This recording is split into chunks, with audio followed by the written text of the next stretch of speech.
Welcome to the AIShorts Monthly AI Recap. This is a new series we are starting that you can expect every month moving forward. The AI world is moving fast and is noisy without enough signal. So instead of chasing daily hype cycles, we'll be giving you a comprehensive deep dive of what actually matters and why every month. And this month wasn't just news, it was a complete rewriting of the rules. OpenAI is changing how they make money. The open source community just beat the billion-dollar labs, and Apple and Google formed a super alliance. Let's break it down. First up, the era of VC-subsidized free AI is officially ending. OpenAI just dropped a bombshell. They are beginning to test targeted advertisements in ChatGPT. If you are on the free tier or their brand new Go tier, you are going to start seeing sponsored recommendations underneath your answers. They're saying it won't affect health or politics queries, and they promise the ads won't influence the answers. But let's be real, this is a massive shift. To offset this, they launched ChatGPT Go worldwide, which was first just launched in India. It's a new $8 per month tier. It sits right between the free plan and the $20 plus plan. You get faster speeds and no ads, but fewer of the pro reasoning features. They are eyeing an IPO in late 2026 and they need revenue. But here is the part that has people worried. The OpenAI CFO hinted at a new business model where they want a cut of the value created by their AI. For example, if ChatGPT helps a pharma company discover a new drug,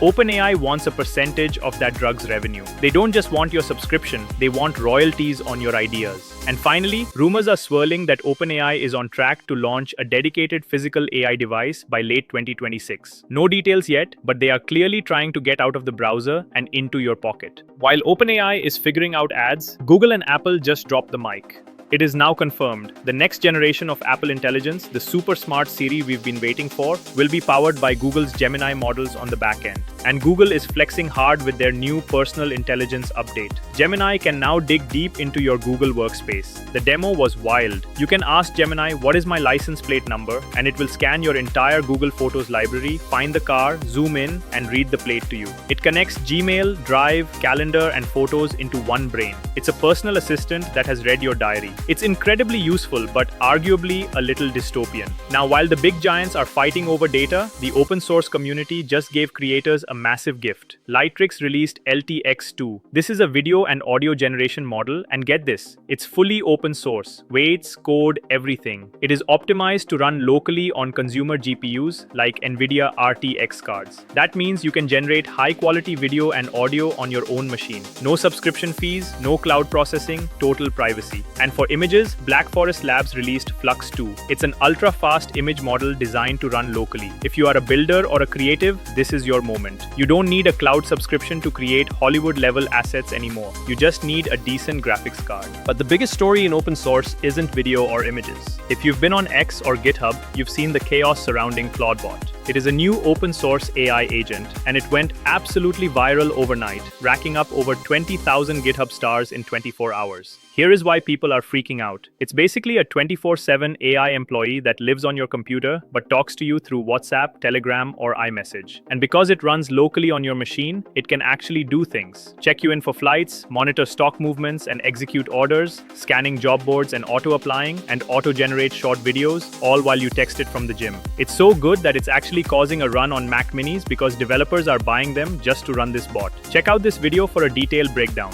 Over at Anthropic, Claude is getting hands-on. They launched Claude Cowork. It's a desktop app feature where Claude can literally control your Mac, organizing folders, running terminal commands, summarizing meetings. It used to be locked behind their $100 plan, but they just rolled it out to the $20 Pro plan. And if you want to understand how to use Claude Cowork, you can check out this video. I will link it down in the description. And finally, we have to talk about what happened at Thinking Machines Lab. Remember Mira Murati, the former CTO of OpenAI who left to start Thinking Machines? Well, she fired her co-founder Barrett Zoff for unethical conduct. Rumors are swirling about secret talks and a failed sale to Meta. Reports say Zoff was allegedly having secret talks with Sam Altman for months and tried to push a sale to Meta behind Murati's back. Murati fired him, and literally on the same day, Sam Altman rehired him at OpenAI to lead enterprise sales. It was a full-blown coup. Before we go, here is the speedrun of everything else you missed. Google acqui-hired Hume AI. They bought the team behind the most emotionally intelligent voice AI to put it into Gemini.